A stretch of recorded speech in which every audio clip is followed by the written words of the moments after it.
সোনাপুরি, এবার চোখ খোলো।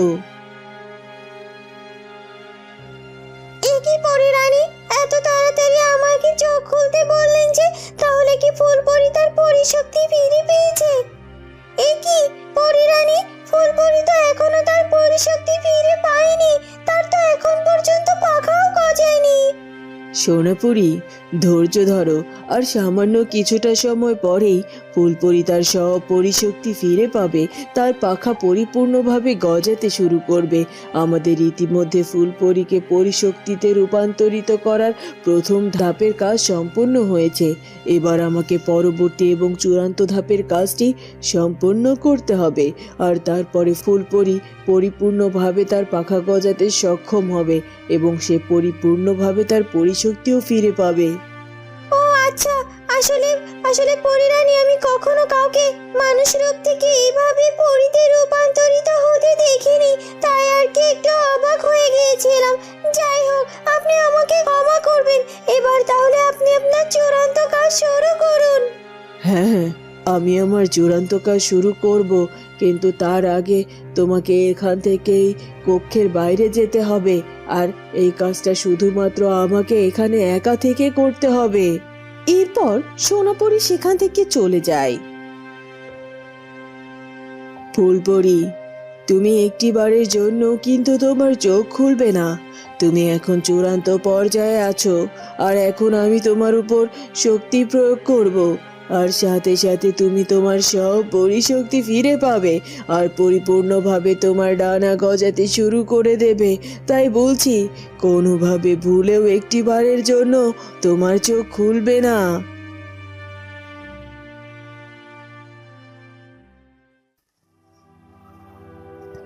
না না, এ কি হতে চলেছে? এটা কিছুতেই হতে পারে না। এত তাড়াতাড়ি ফুল পরিরূপে রূপান্তরিত হতে পারে না। আমি যা জানতে পারছি, আমার মনে হয় এসবের কোনো কিছুই সত্যি নয়। রাজকুমার প্রতাপ কত কষ্ট করে পরপর 3টি বাধা অতিক্রম করে এগিয়ে যেতে চলেছে, আর এক্ষুনি সে পরিরাজ্যে পা রাখবে। এত কষ্ট করেছে, এতটা দূর পথ এগিয়েছে, আর এখন যদি পরিরানী ফুলপরিকে পরিতে রূপান্তরিত করে ফেলে, তাহলে তো রাজকুমার প্রতাপের ওখানে গিয়ে আর লাভ নেই।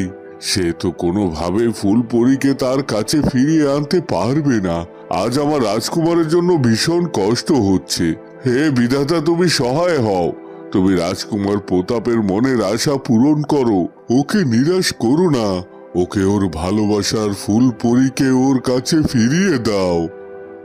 ওদিকে রাজকুমার প্রতাপ পরিরাজ্যে প্রবেশ করে। পরিরাজ্যের সুরক্ষিত দেওয়াল রাজকুমার প্রতাপের পথ আটকে রাখতে পারে না, কারণ তার ভালোবাসার শক্তি এতটাই বেশি ছিল, সে সব বাধার দেয়াল তাকে আটকে রাখতে পারেনি। এই তো আমি পরিরাজ্যে পৌঁছে গিয়েছি, আর আমার মনে হয় আমি ভেতরে গেলেই আমার ফুলপরির সাথে আমার দেখা হয়ে যাবে, আর আমি আমার ফুলপরিকে যে আবার ফিরে পাবো, আমি তো ভাবতেই পারছি না আমি সত্যি সত্যি পরিরাজ্যে পৌঁছাতে পারবো। হে বিধাতা, তোমাকে অশেষ ধন্যবাদ। তুমি আমাকে সাহায্য করেছো, আমাকে পরিরাজ্যে নিয়ে এসেছো। আর আমি জানি, আমি যদি আমার ফুলপরির সামনে এগিয়ে দাঁড়াই, তাহলে ফুলপরি আর কিছুতেই আমার উপর অভিমান করে থাকতে পারবে না।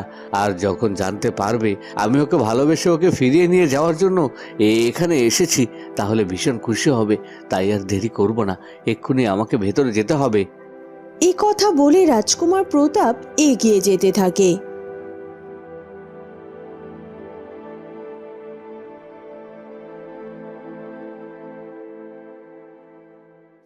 কি হলো কি? সেই তখন থেকে আপনি আমাকে কি একটা সত্যি কথা বলবেন বলে বলে বলছেন না, শুধুমাত্র বাহানাই করে যাচ্ছেন। বলুন না, কি বলতে এসেছেন? বলছি, অবশ্যই বলছি। আসলে আপনার রাজকুমার আর মহারাজ কোনোদিনও আর এই রাজপ্রাসাদে ফিরে আসবেন না, কারণ তারা যে আর বেঁচে নেই। এসব কি বলছেন কি আপনি? আমার রাজকুমার বা মহারাজ বেঁচে নেই মানে? আপনার মাথা ঠিক আছে তো? হ্যাঁ মাতা, ঠিক আছে। আর তাই তো আপনাকে এই খবরটা আমি জানাচ্ছি। আপনি জানেন, রাজকুমার আর মহারাজ যে জাহাজটি করে আসছিল, সে জাহাজটি জলের তলে তলিয়ে গেছে, আর মহারাজ এবং রাজকুমার সেই জলে ডুবে মারা গেছে। না না, এটা হতে পারে না। আপনি মিথ্যে বলছেন, আপনি ভুল কথা বলছেন।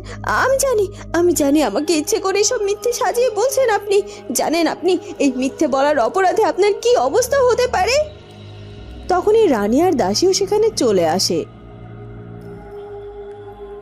যুবরানী, আমি মিথ্যা কথা বলছি না, আমি সবই সত্য বলছি।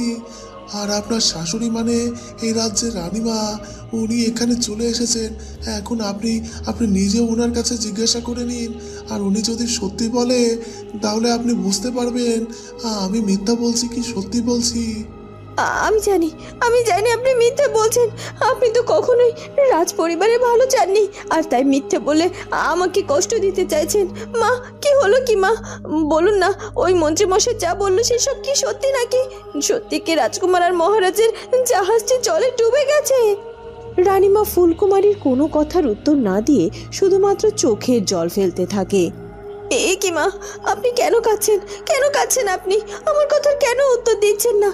তার মানে কি মন্ত্রীমশাই যা বলছে সেটাই সত্যি? হ্যাঁ ফুলকুমারী, সে যা বলছে সেটা সত্যি। মহারাজ এবং রাজকুমারের জাহাজটি ওই জলে ডুবে গেছে। তবে রাজকুমার এবং মহারাজ যে মারা গেছে এটা সত্য নয়, এটা মিথ্যে কথা। আমার বিশ্বাস মহারাজ এবং রাজকুমার বেঁচে আছে, আর আমি তো ইতিমধ্যে তাদের খোঁজও লাগিয়ে দিয়েছি। খুব তাড়াতাড়ি তারা রাজপ্রাসাদে ফিরে আসবে।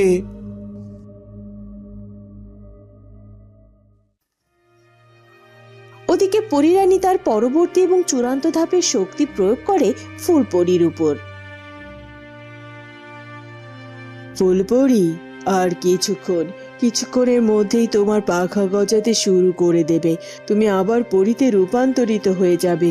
সত্যি আমার ভীষণ আনন্দ লাগছে। অবশেষে আমি তোমার পরিশক্তি ফিরিয়ে দিতে পারছি। তুমি কোনোভাবে আর একটুও নড়াচড়া করবে না, দাঁড়িয়ে থাকো। আমি আবারও তোমার উপর আরেকটি শক্তি প্রয়োগ করব। এরপর পরীরানী আবারও ফুলপরীর উপর শক্তি প্রয়োগ করে, আর সাথে সাথেই ফুলপরীর শরীর থেকে একটু একটু করে পাখা গজাতে শুরু করে দেয়। আর তখনই রাজকুমার প্রতাপ সেখানে গিয়ে হাজির হয়। ফুলপরি, এই দেখো, আমি এসেছি তোমার কাছে ফুলপরি। রাজকুমার প্রতাপ সেখানে প্রবেশ করতেই ফুলপরি চোখ মেলে তাকায়, আর তার সাথে সাথেই পরীরানীর শক্তিও থেমে যায়, আর ফুলপরির পাখা গজানো বন্ধ হয়ে যায়। এ কি সর্বনাশ হলো!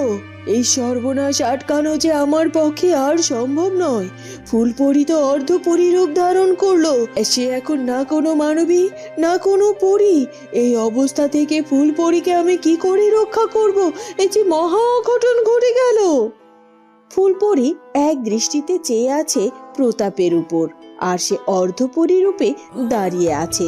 আর রাজকুমার প্রতাপও ফুলপরির দিকে চেয়ে আছে। কিছুতেই যেন তার চোখের দৃষ্টি কোথাও সরছিল না। বন্ধুরা, কি হতে চলেছে এরপর সেটা জানবো আমরা ফুলকুমারী গল্পের পরবর্তী পর্বে। আর আমাদের আজকের পর্বটি ভালো লাগলে অবশ্যই আমাদের চ্যানেলটিকে সাবস্ক্রাইব করে দিও। দেখা হবে নতুন পর্বে। ধন্যবাদ।